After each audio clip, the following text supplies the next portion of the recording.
Uh-oh. What have we gotten ourselves into this time? Hey, how's it going, do-it-yourselfers? That's right, went to another auction, bought me another project. This one is a 2001 Mercedes ML430. Or in other words, a Mercedes M Series, or to be precise, the W163 Mercedes Benz. So today we'll go over why you may or may not want to buy one of these cars. What are some common components that fail on these? What are some things you want to look out for? Also, we'll go over what's wrong with this car specifically. We'll get on the lift, show you the underneath, and also get our scanner, run some codes, and all that good stuff. So stay tuned. All right, so to get the specs out of the way, the W163s were made from 1997 to 2005. Now, most of these are the ML320s, which have a 3.2 liter V6 engine, but this one, again, is the ML430, which has a 4.3 liter V8 engine. And of course, these guys are all-wheel drive, and also they come with an automatic transmission. Now, I think a manual transmission was available for the W163s for the European market, but in the US, we only got the automatic transmission. And also, these W163s come with an electronically controlled stability setup, which allows for the individual application of the brakes under different driving conditions for better handling and stability. All right, so next let's talk about pros and cons of these cars, and we'll start with the pros. So as far as the engines and transmissions on these cars, they're actually pretty well made. You know, the engines aren't known for having any chronic problems like a head gasket problem, bottom end problems with the bearings, no top end problems, nothing wrong with the valves. Of course, if you overheat or don't replace the oil of your engine on time, they're gonna have issues like any other engine. But as they sit, they're not known for having any severe problems. And again, same with the transmissions. If you don't abuse them, you take care of them, they last quite a bit. Also, another pro for these cars is that they do quite well in icy and snowy conditions, given that they're all-wheel drive, of course, and also their electronically controlled stability program allows them to perform pretty well in icy and snowy conditions. All right, now normally when I do a car review video and we get to this point where the engine and the transmission on these cars aren't known for having any sort of chronic issues, we will be giving this car a B or a B minus at least, but we're gonna make an exception for this W163 because there's a whole lot of other things. Some of them aren't so expensive, but a lot of them are. That can fail on this car and cost you a lot of money to fix. So for starters, the anti-theft system on these cars can fail. To be specific, it's usually the module. And to fix that, you obviously need to replace that module and the key probably. And of course, that's gonna set you back a pretty penny. Now, another common problem on these cars is that the crankshaft position sensor, which would be down there by your crankshaft, of course, can fail. When that happens, you're gonna have all sorts of performance issues. Also, electronic switches for the door latches are a common failure on these cars. Another common failure is the brake light switch. I believe there's a recall for that. Don't quote me on that though. Also, the rack and pinion is another common failure on these cars. Now that one will set you back quite a bit. And not to forget, the electronically controlled stability program or the setup that these cars have is also another common failure point. And we're not just talking about ABS sensors. There's a yaw rate sensor, which measures the lateral movement of the car. There's other sensors. There's also the control modules, all of which tend to have problems, and they're all expensive to fix and replace if you were to buy them new. But not just that, if you have problems with that setup, you have to take the car to someone that's competent, knows these cars, has the proper scan tools or the knowledge to fix them. Otherwise, you're gonna be throwing expensive parts at a problem that you need to fix. All right, do you guys wanna take a guess which one of the problems we just talked about this car has? As you probably also just saw, this car has 127,000 miles on it. And as you can see, you got the brake light is on, check engine light. And if I were to just move this back and forth a little bit, our ESP, which is again the electronically controlled stability program, light would come on. But since I can only go just a little bit back and forth, right now it's not coming on, but you're just gonna have to take my word for it. We also have problems with our ESP system. All right, so let's grab our scanner and try to get some codes out of this. All right, so I forgot to start the camera when I started scanning, but we're scanning all the modules on this car, and as expected, we're building up quite a list here.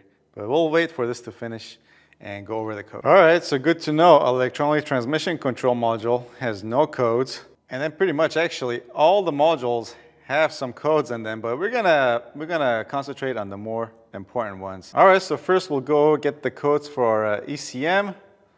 Do okay here. All right, so it looks like we got two codes here. We got a malfunction of exhaust gas recirculation, or the P0400, of course related to our EGR system. The other one is the P or B40, which is the oil sensor on these cars. All right, so next let's go to our electronic stability program that we talked about and see if we can get some codes there. Okay.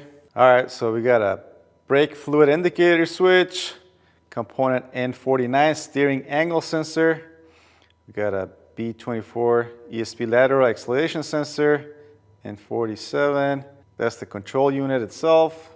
And then last but not least, the N64 ESP yaw rate sensor. Now I know for a fact this yaw rate sensor costs about $700 new.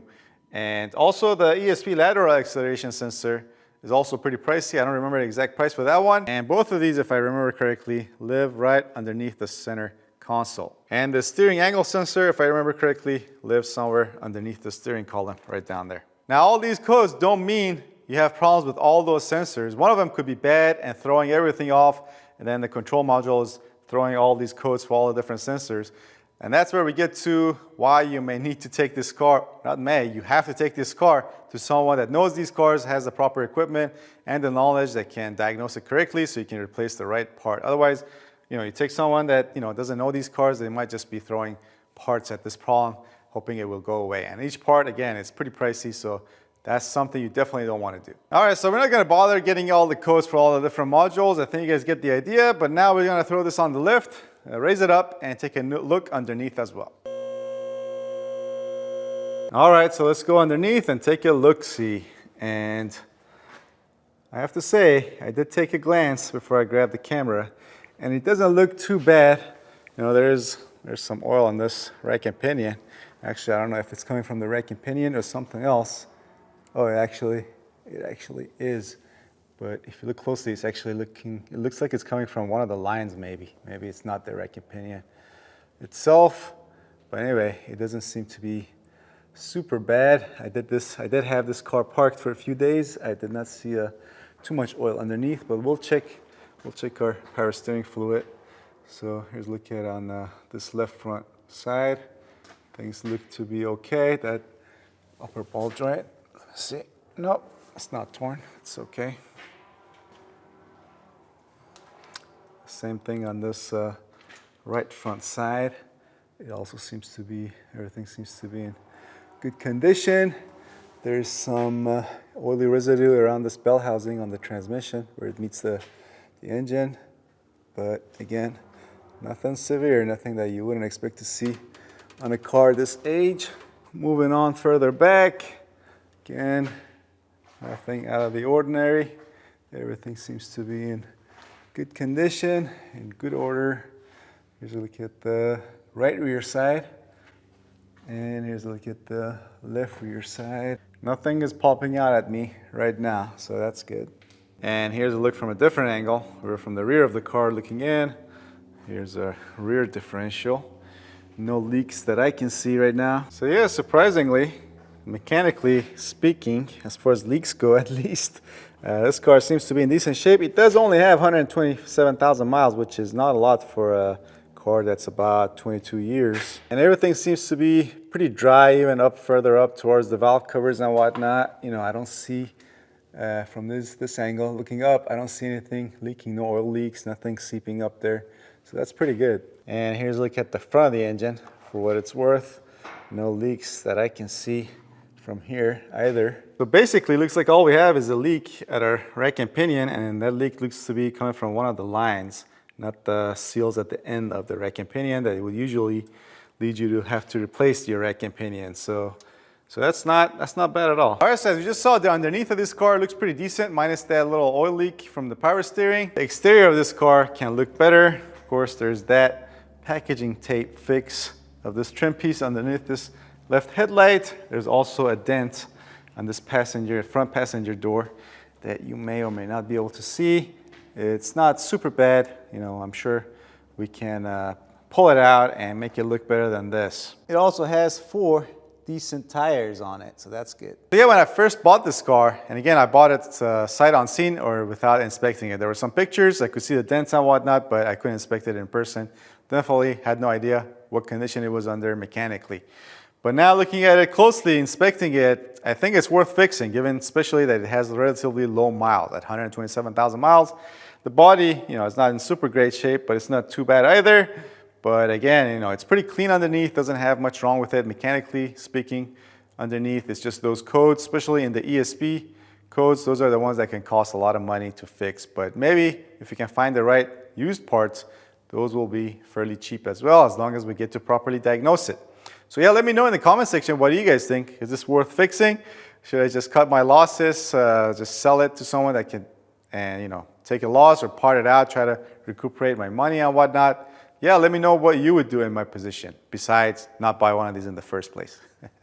So yeah, if you want to see more videos like this, or me fixing my other cars, make sure you subscribe and hit that bell notification. Give this video a thumbs up. And in the meantime, you can also check out these videos on this side. Videos in the suggestion box and links in the description box as well. All right, thanks for watching. I'll see you guys next time.